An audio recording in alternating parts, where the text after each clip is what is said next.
the name, the one who is eternally the same. There is no other name. Worship the Lord, the one who said, I am the great I am. He is the one who made the common man his friend. There is no other name. Let every tongue proclaim and sing the name of Jesus. Let's magnify and praise the name of Jesus. No other name but Jesus. There's power in the precious name of Jesus. Jesus, Messiah, King of kings and Lord of lords. Jesus.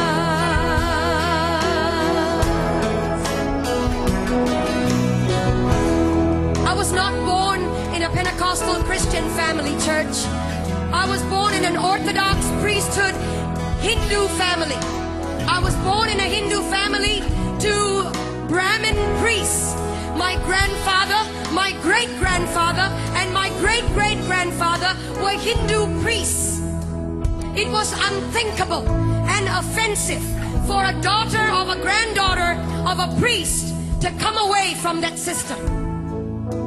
I was so hungry for God. I was so thirsty for God. When I was born at the age of 6 days old, I was dedicated to Hindu demons in a cave temple. I was left in a cave temple, and from that moment on, my mind, my spirit, and my soul was overtaken by demonic forces that I had no control over.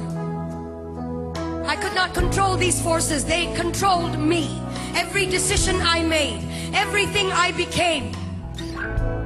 I began to learn to worship the names of over 2,000 gods. Over 2,000 gods by memory. It was required of me. It was required of the priesthood. And I, as an obedient daughter of a priest or granddaughter of a priest, I learned the names of 2,000 gods. At the age of 19 or 20, I was so hungry for God, but I did not know His name, where He was, who He is. And so I started a journey of pain and darkness. At the age in my late teens, in 1920, I became discipled under a witch. And the reason I went into that was not to harm anyone, but to find God.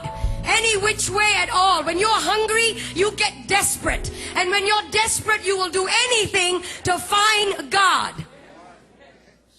And so I went after Him. And I didn't find Him in the pages of Hinduism. I didn't find Him in the pages of the priesthood creed. I didn't find Him in the pages of mantras and prayers that I was taught to believe in. I didn't find Him in the rooms of temples. Huge temples. I would go into that and want to look for God. There was one time I was in southern India, and there was in this temple. I went in and I opened the curtain. There was a veil that divided the holy area from the rest of the public. Well, I couldn't wait. I had no authority to go into that area. Only a male priest could go in there. I opened the curtain, and there was a 10-foot idol. 12 arms, 12 faces, myriad number of eyes. He didn't see me. He couldn't hold me. He had eyes and could not see me. Years down the road, I was struck with a demonic pain in my body. From the top of my head to the tips of my feet, I would be in pain. Painkillers and suicide came the order of the day.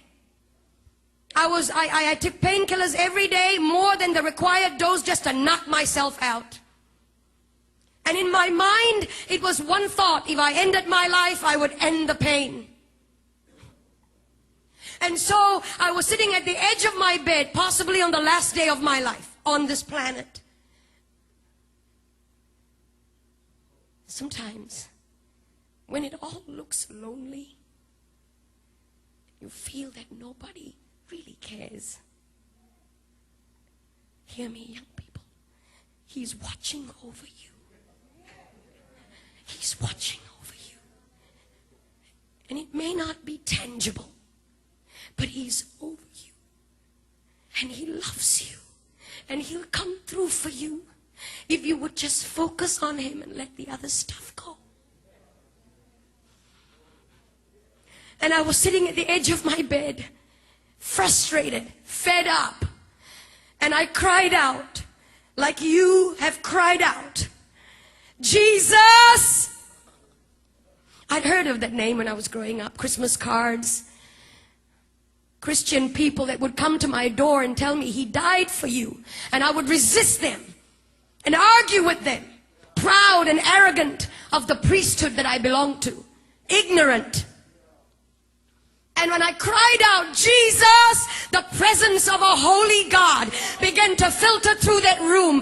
That room was darkened. The lights were switched off. I was sitting on the edge of my bed. I never saw His face, but His voice was as audible as anything that I've ever heard before. I am Jesus. I am God. And He touched my body.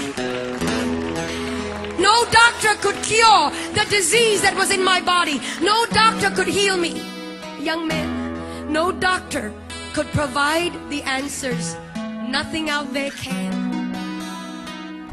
And I've been there, done it, and I've tried it. Everything, the darkest road, I've taken it. Gentlemen, and He came to me. He touched my body. In an instant, that disease left my body.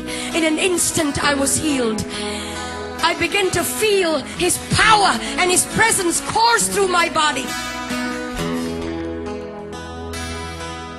And then I went into this tiny church, about 50 people, and somebody up in front there looked a bit like this platform, and somebody up on this was talking about going into the water, that if you're baptized you become a new creature. Well, I didn't understand that either. I was wondering how water can make such a big difference. What's the big deal? We take showers every day. I went up to this preacher man and I said, will you put me in this water? Because everything and anything He wants me to do, I'm ready to do it. He has set me free. He has healed me. Anything and everything. No matter the price. No matter. And so they put me in that water. When I came out, legions of demonic influences broke free from me. And I was set free, church. And today, depression is going to go. Heart disease is going to flee. Jesus is in this house. He's here. And if you can shout unto God, say Jesus. Shout Jesus.